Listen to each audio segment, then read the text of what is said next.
அத்தை என்ன இல்லை பிள்ளைங்களுக்குலாம் பள்ளிக்கூடத்துக்கு லீவ் விட்டுட்டாங்க, அதான் அம்மா வீடு வரைக்கும் போயிட்டு வரலாம்னு. எது கொம்மூட்டுக்கு போறியா? ஏடி எத்தனை வேலை கிடக்குது, ஆடிட்டு கொம்மூட்டுக்கு போறேங்கிற? பூரா வேலையும் பண்ணி வச்சுட்டு அப்புறம் போறேனுங்க. ஓஹோ, முதல்ல பண்டு அப்புறம் பாக்கலாம். அது ஒரே ஒரு நிமிஷம் இருங்கிட்ட வந்துடுறேன்.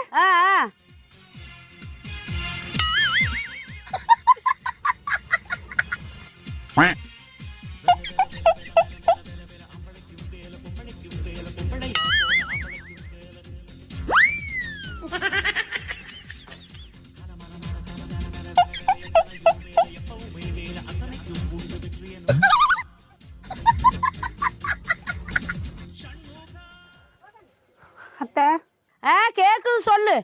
வாசலுல கூட்டி விட்டு போட்டு அழுக்கு துணி பூராத்தையும் கொண்டு போய் தப்பி போட்டு கொண்டு வந்து காய போட்டேனுங்க.